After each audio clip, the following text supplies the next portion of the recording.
ओम शांति। मनुष्य शरीर छोड़ने के बाद उस आत्मा के साथ क्या क्या जाता है। लोग कहने में तो ये कह देते हैं कि खाली हाथ आए थे और खाली हाथ ही जाना है। अगर ऐसा ही होता तो इस दुनिया में आने का मकसद ही क्या होता। तो दुनिया में लोग कहने को तो कहते हैं, लेकिन वास्तविकता उसकी क्या है, सच्चाई क्या है।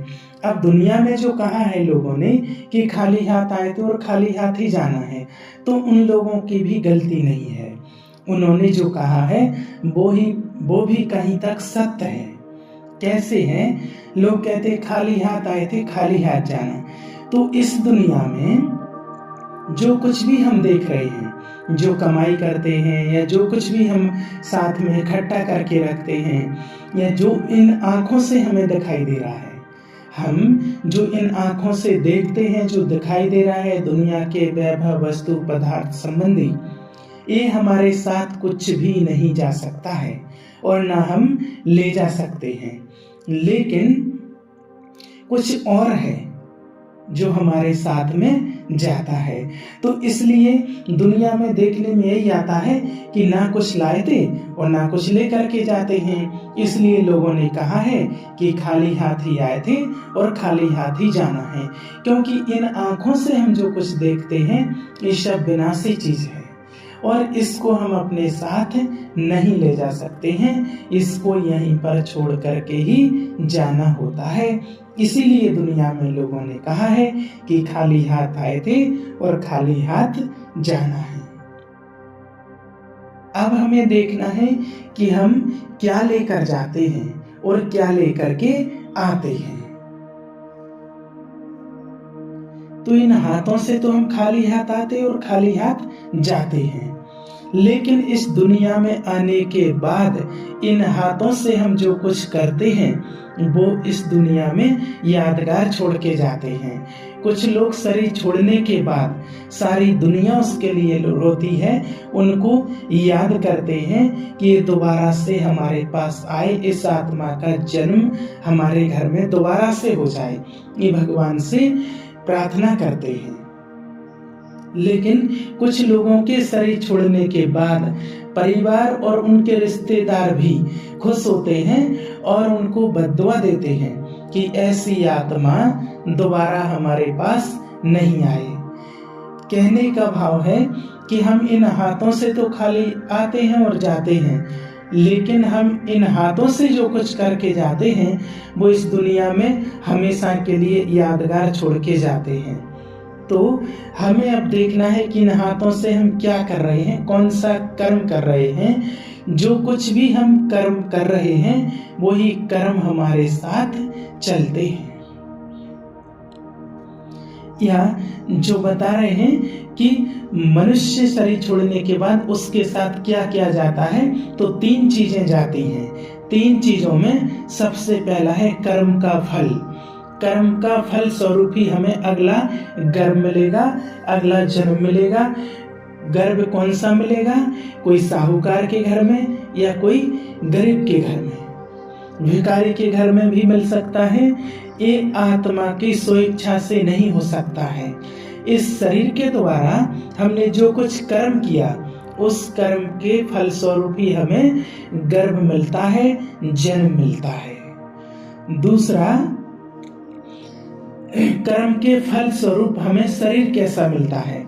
कोई अंधा है, कोई लूला है, कोई अपंग है, कोई बचपन से ही अपंग होंगे, सूरदास होंगे, अंधे होंगे, कोई कलाकार भी होते हैं, है ना, कोई बहुत सुंदर भी होते हैं। जो हमने इस शरीर के द्वारा कर्म किया है उस कर्म के फल स्वरूप ही हमें गर्भ मिलेगा और उसके फल स्वरूप ही हमें शरीर मिलेगा।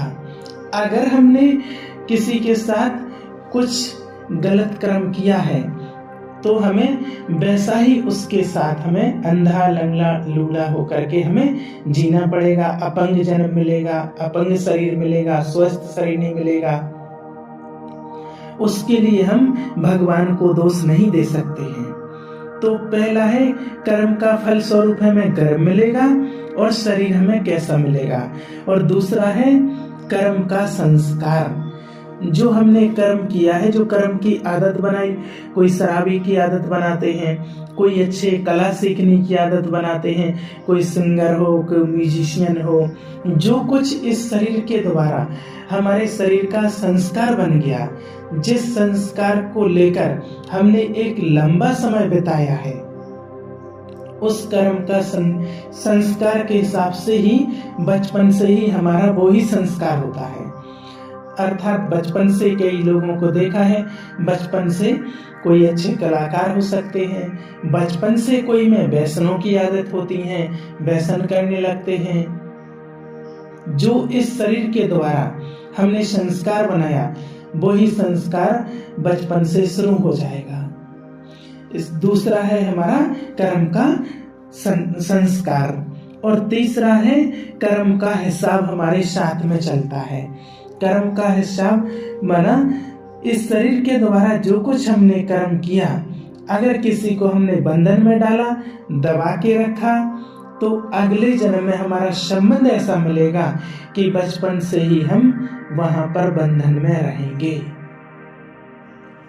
हमें दब कर रहना पड़ेगा, हम परवश होकर रहेंगे, कुछ कर नहीं सकेंगे। अगर इस शरीर के द्वारा किसी को मारा पीटा जबरदस्ती, तो अगले जन्म में हमें संबंध भी ऐसा मिलेगा जो हमें बचपन से मारपीट खाना पड़ेगा, हम कुछ कर नहीं सकेंगे। अगर इस शरीर के द्वारा हमने बहुतों को आगे बढ़ाया, बहुतों को खुश किया, तो अगले जन्म में हमें संबंध भी ऐसे मिलेंगे जो हमें बहुतों को हम खुश करेंगे, बहुत लोग हमें खुश करेंगे, हमें लोग मिलकर के आगे बढ़ाएंगे। अगर इस जन्म में हमने बहुतों को दुख दिया, रुलाया, तो हमें दूसरे जन्म में संबंध ऐसे मिलेंगे जो हमें दुखी होना पड़ेगा, लोग हमें रुलाएंगे, लोग हमें कष्ट देंगे। तो इस प्रकार का हमारा कर्म का हिसाब हमारे साथ चलता है। तो ये तीन चीजें हमारे साथ चलती हैं। एक छोटा सा उदाहरण है आपके सामने जो माना हमने देखा है। एक बार एक जगह एक प्रोग्राम के लिए गए थे और एक छोटे छोटे स्टूडेंट बच्चे थे जो पूरे अंधे थे। वो अंधों का स्कूल था और वहाँ एक बीच में थोड़ा ग्राउंड था और वहाँ पर प्रोग्राम रखा हुआ था और वहाँ पर हम लोग बैठ गए और जैसे ही वहाँ पर घंटी बजी, छुट्टी हुई, तो सब बच्चे को इशारा दिया गया कि सबको ग्राउंड में चलना है, वहाँ पर प्रोग्राम है। और जब घंटी बजी तो स्कूल के छोटे छोटे बच्चे, और बच्चे तो थोड़े चंचल होते ही हैं, और सभी अंधे, कोई थोड़ा धुंधला देख रहे थे, किसी को कुछ भी नहीं दिख रहा था, बिल्कुल भी नहीं दिखता है, सब अंधे थे। तो बच्चे जब पहुंच रहे थे तो जो धुंधला जिसको थोड़ा बहुत दिख रहा था, तो वो जिसको थोड़ा बहुत दिखता है वो किसी का हाथ पकड़ के ऐसे घुमा के फेंकता है, किसी को मारता है, किसी को कोई पीछे से मारता है, जोर जोर से मारते हैं। तो देख करके ऐसे लग रहा था कि यहाँ कोई दुर्घटना ना हो जाए, ऐसा जोर जोर से वो मार रहे थे। तो लगा कि यहाँ पर कुछ दुर्घटना हो सकती है। अब लगा कि किसी को कुछ बोला जाए, लेकिन फिर समझ में आया कि ये सब अपने अपने कर्मों का हिसाब किताब है। यहाँ जो कुछ भी हो रहा है सब अपने कर्मों के हिसाब से ही हो रहा है। अर्थात सबके सब अंधे तो हैं, लेकिन एक पिछले जन्मों के कर्म स्वरूप अंधे होकर जन्म तो लिया, लेकिन अंधे होकर जन्म लेने के बाद भी कर्म का संस्कार वही है, गया नहीं है, जो एक दूसरे को मार रहे हैं। अर्थात यही पिछले जन्म का संस्कार है और संबंध भी वही है जो एक दूसरे को मार रहे हैं। अर्थात पिछले जन्म का वही संबंध है। ये तीनों चीजें आत्मा के साथ जाती हैं और दूसरे जन्म में बचपन से ही वो हमें दिखाई देती हैं। तो शरीर छोड़ने के बाद आत्मा के साथ ये तीन चीजें आत्मा के साथ जाती हैं और वो दूसरे शरीर में बचपन से ही दिखाई देती हैं। कर्म के फल स्वरूप हमें शरीर मिलता है, संबंध भी मिलता है और हमारा हिसाब किताब भी इस प्रकार से चुकतू होता है। इसलिए हमें हमेशा याद रखना है, कभी ये नहीं सोचना है कि हम खाली हाथ ही आते हैं और खाली हाथ ही जाते हैं। ऐसा कभी नहीं सोचना है। हम खाली हाथ नहीं, हम अपना कर्म लेकर जाते हैं और कर्म लेकर के ही, भाग्य लेकर के ही आते हैं। तो इसलिए हमें अच्छे श्रेष्ठ पुण्य कर्म करने हैं इस जन्म में, इसलिए ही हमें अगला जन्म अच्छा मिलेगा। अच्छा, ओम शांति।